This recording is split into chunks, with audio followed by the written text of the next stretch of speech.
On today's lesson, we're going to talk about luring. What we want to do is fork the king and the queen in the first example. But to do that, we need to lure in the queen. So we do that using the rook, going d7, creating a double attack on the bishop and on the queen.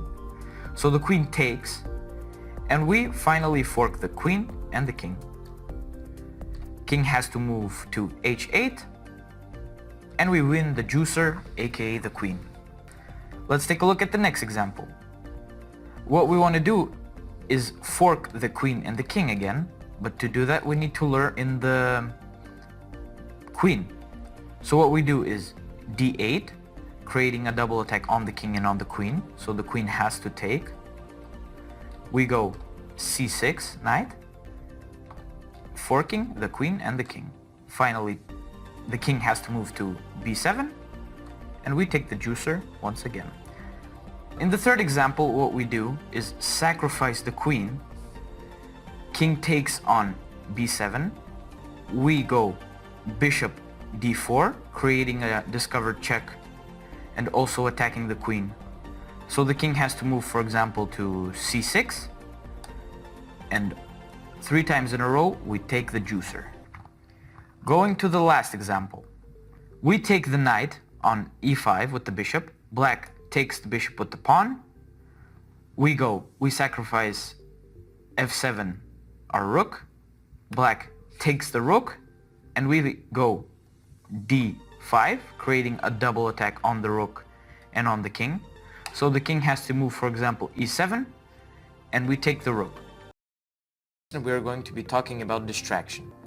So in this first example, what we want to do is make a checkmate on g7 with the queen. But the black queen is protecting that square, so we are not going to do that yet. What we do is we go rook d8, distracting the queen. Queen has to take, and we go g7 queen, checkmate. Next example. What we want to do here is pawn g3 checkmate, but we can't do that yet because the pawn is pinned with the black rook.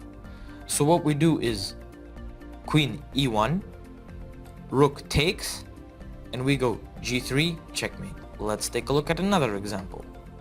What we want to do here is promote the pawn, go f8, and get a new queen, but we can't do that yet because it's under control of the knight.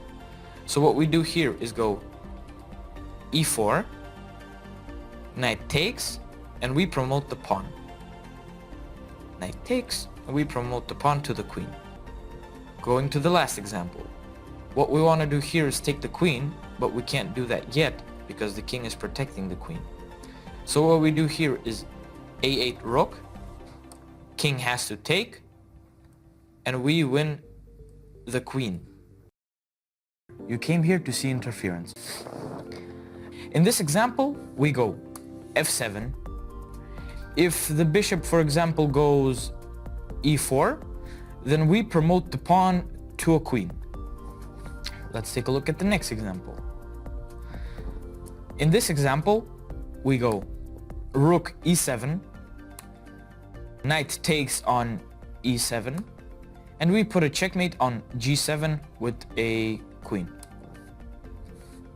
In this example, we go knight e5, pawn takes, and we take the rook on e2, and we are up some material. Okay, so let's take a look at the last example. In this example, we go g3 pawn. The bishop can go, for example, c5, and we take the knight. Thank you very much for your attention. This was ALEXX GAEVSKI, still in Russia, still cold, and I'll hope to see you next time.